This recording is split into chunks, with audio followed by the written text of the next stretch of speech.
करणार आहोत थापी वडी विथ रस्सा. तर त्यासाठी आपण एक वाटण तयार करणार आहोत रस्स्यासाठी. त्यासाठी आपण घेतलेला आहे टोमॅटो, आलं, लसूण, कांदा, बारीक खोबरं, बारीक करून घेतलेलं खोबरं आणि कोथिंबीर. तर हे आपल्याला त्या ठिकाणी व्यवस्थित भाजून याचं वाटण तयार करायचं आहे. साहित्य: लसूण, हिरवी मिरची आणि वरून त्या ठिकाणी थापताना टाकण्यासाठी कोथिंबीर आणि ओलं खोबरं. आणि आपण घेणार आहोत 1 वाटी बेसन पीठ. हे आपल्याला बेसन पीठ कालून घ्यायचं आहे पाण्यामध्ये आणि मग फोडणी करायची. मसाला भाजण्यासाठी आपण घेतलेलं आहे कढईमध्ये थोडंसं तेल. त्यामध्ये आपण टाकणार आहोत प्रथम कांदा,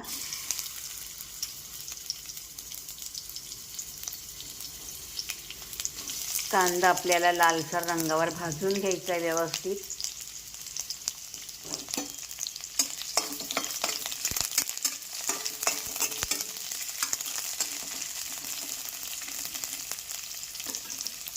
मोठ्या गॅसवर भाजला तरी चालेल.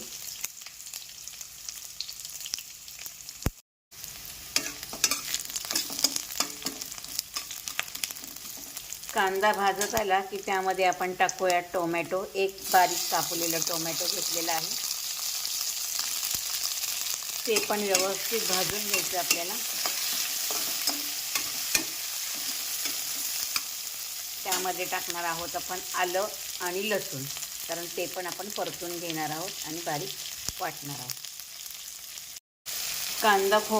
कांदा टोमॅटो चांगलं भाजलं की आपण त्यावर टाकणार आहोत आपण जे बारीक करून घेतलेलं खोबरं आहे ते आपण त्याच्यावर टाकणार आहे आणि ते पण थोडंसं आपण भाजून घेणार आहोत.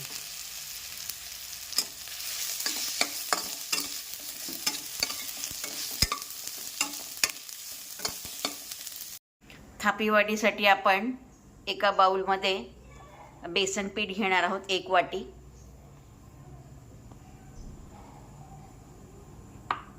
आणि त्याच्यामध्ये थोडीशी हळद,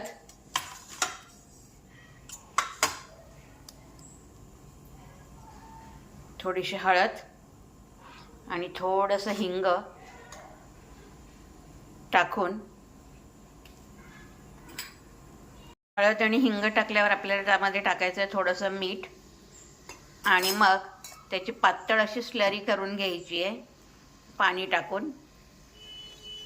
आणि मग फोडणी देऊन मग त्या ठिकाणी आपण थापी वडी करणार आहोत. हे चांगलं पातळ करून घ्यायचं आहे. 1 वाटी बाउलमध्ये 1 ग्लास पाणी घातलेलं आहे मी आणि हे चांगलं मी मिक्स करून घेणार आहे. आता पीठ आपल्याला चांगलं असं फेटून घ्यायचं आहे. त्याच्यामध्ये गुठळ्या नको आहेत, कारण शिजायला टाकल्यावर त्या ठिकाणी अजिबात आपल्याला त्यातमध्ये गाठी झालेल्या नको आहेत, कारण ते आपल्याला व्यवस्थित थापून शिजून घ्यायचं आहे. आता आपण थापी वडी करण्यासाठी प्रथम घेणार आहोत कढईमध्ये तेल. जास्त नाही, पोह्याचे 2 चमचे एवढं तेल घ्यायचं आहे. त्यामध्ये आपल्याला टाकायची अगदी थोडीशी मोहरी,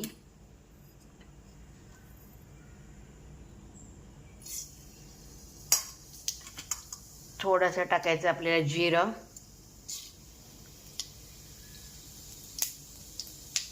चांगलं तडतडून द्यायचं. थोडंसं हिंग टाकायचं आहे आणि अगदी थोडीशी फोडणीमध्ये हळद पण टाकायची. हे सगळं टाकून झाल्यावर आपल्याला टाकायचं आहे आपण बनवलेला मिरची लसूणचा ठेचा. हे आपल्याला चांगलं परतून घ्यायचं आहे. असं चांगलं परतलं की त्यामध्ये आपल्याला टाकायचं आहे आपण जे बेसनचा घोळ तयार केलेला आहे, बेसन आणि पाणी मिक्स केलेला, मीठ, हळद, तर तो आपल्याला त्यात सगळा टाकून घ्यायचा आहे. आपल्याला हे व्यवस्थित हलवून मंद गॅसवर त्या ठिकाणी शिजून घ्यायचं आहे. त्यावर आपण नंतर झाकणही ठेवणार आहोत. शिजून घ्यायचं व्यवस्थित हे आपल्याला. आपण जो घोळ टाकला होता तर तो चांगला शिजला आहे. आपण बारीक गॅसवर, मंद गॅसवर हलवलं आहे आणि शिजून घेतला आहे आपण. तो व्यवस्थित शिजला आहे की नाही तो आपल्याला बघायचा आहे. आता हे गोळा व्हायला लागले, त्यामुळे हे शिजले. आता आपण हे थापून घेणार आहोत. हे असं पाहिजे आपल्याला उचलायला, बरोबर असं झालं पाहिजे शिजलेलं. एका ताटाला आपण थोडंसं तेलाचा हात लावून घेणार आहोत आणि त्यावर आपण आता हे मिश्रण पसरवून घेणार आहोत.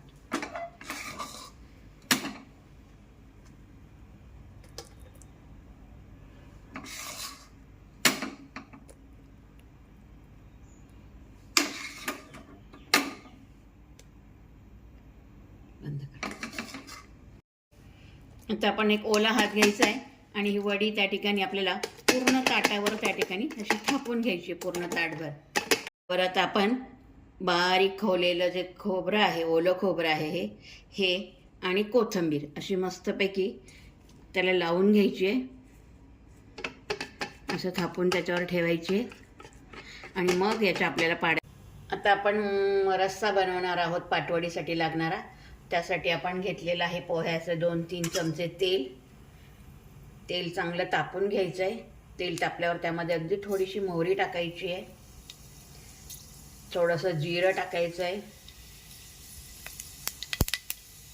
तडतडून द्यायचं आहे चांगलं व्यवस्थित आणि मग त्यात हिंग टाकायचं आहे. त्याच्यावर टाकायची आहे थोडीशी हळद, लाल तिखट, आपला घरगुती मसाला आणि आपण केलेलं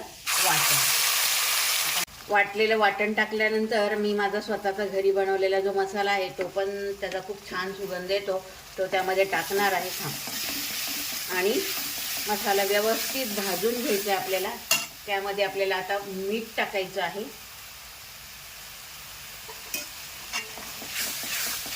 परतून घ्यायचं आहे चांगलं.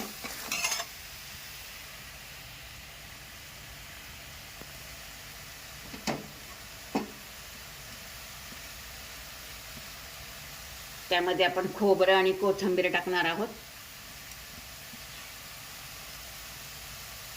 आणि मसाल्याला छान तेल सुटेपर्यंत परतून. आता हा आपला छान मसाला भाजून झालेला आहे, त्याला तेलही सुटले.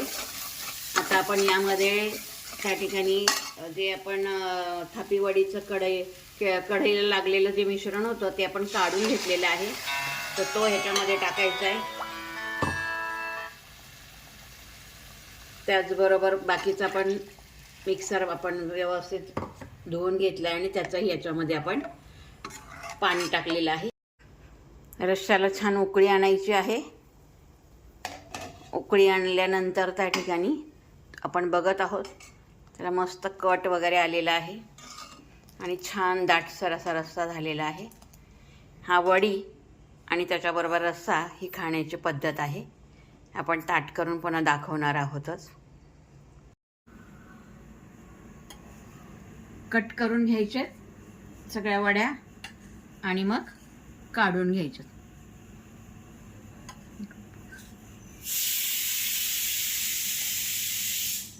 अशा वड्या कट करून काढून घ्यायच्यात आणि मग खायला तयार. रेसिपी आवडल्यास लाईक करा, शेअर करा, सबस्क्राईब करा. धन्यवाद.